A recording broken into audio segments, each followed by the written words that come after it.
السلام علیکم ورحمۃ اللہ وبرکاتہ۔ بسم اللہ الرحمن الرحیم۔ نبی اور رسول میں کیا فرق ہے؟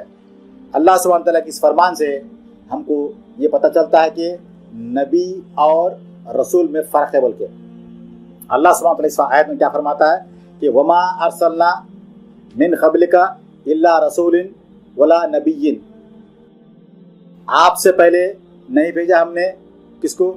رسول کو اور نبی کو، کوئی رسول کو کوئی نبی کو۔ مطلب کیا؟ جب اللہ سبحانہ تعالیٰ اس آیت کو بیان فرما، مطلب کیا ہے؟ نبی اور رسول میں دونوں فرق ہے، تبھی تو اللہ سبحانہ تعالیٰ دونوں کو ایک ساتھ بیان کیا اس آیت میں۔ اس آیت سے ہمیں کیا پتہ چلتا ہے؟ دیکھیے، اس میں رسول کا بھی ذکر آیا ہے، نبی کا بھی ذکر آیا ہے۔ وما ارسلنا من قبلک من رسول ولا نبی، تو رسول کے لفظی معنی کیا بنتے ہیں کہ پیغام پہنچانے والے کو رسول بولتے ہیں، لفظی معنی۔ شرعی معنی وہ ہوتے ہیں اللہ سبحانہ تعالیٰ کے پیغام کو پہنچانے والا، یہ رسول ہے۔ نبی کیا ہے؟ خبر دینے والے۔ اب دیکھیے کیا فرماتے ہیں شیخ الاسلام ابن تیمیہ رحمہ اللہ، نبی اور رسول میں کیا فرق ہے؟ بہت آسان ہے یاد کرنا۔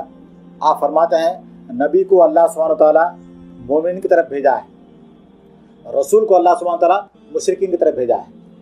سمجھ میں یہ بات؟ نبی کو اللہ سبحانہ تعالیٰ مومن کی طرف بھیجا، مسلمانوں کی طرف بھیجا ہے، رسول کو مشرکین کی طرف بھیجا ہے۔ اس سے یہ معلوم ہوتا ہے رسول کیا کرتا ہے؟ تبلیغ کرتا ہے، لوگوں کو اللہ کی طرف دعوت دیتا ہے نا؟ یہ فرق ہے، یعنی رسول کی طرف وحی بھی کی جاتی ہے اور تبلیغ کی حکم بھی دیا جاتا ہے، آپ تبلیغ کریں۔ ہر رسول نبی ہوتا ہے لیکن ہر نبی رسول نہیں ہوتا، یہ بھی نقطہ یاد رکھ لیں آپ، فرق۔ ہر رسول نبی ہے لیکن ہر نبی رسول نہیں ہے۔ جزاک اللہ خیر، وآخر دعوانا الحمدللہ رب العالمین، سبحانک اللہم وبحمدک، اشہد ان لا الہ الا انت، استغفرک و اتوب الیک۔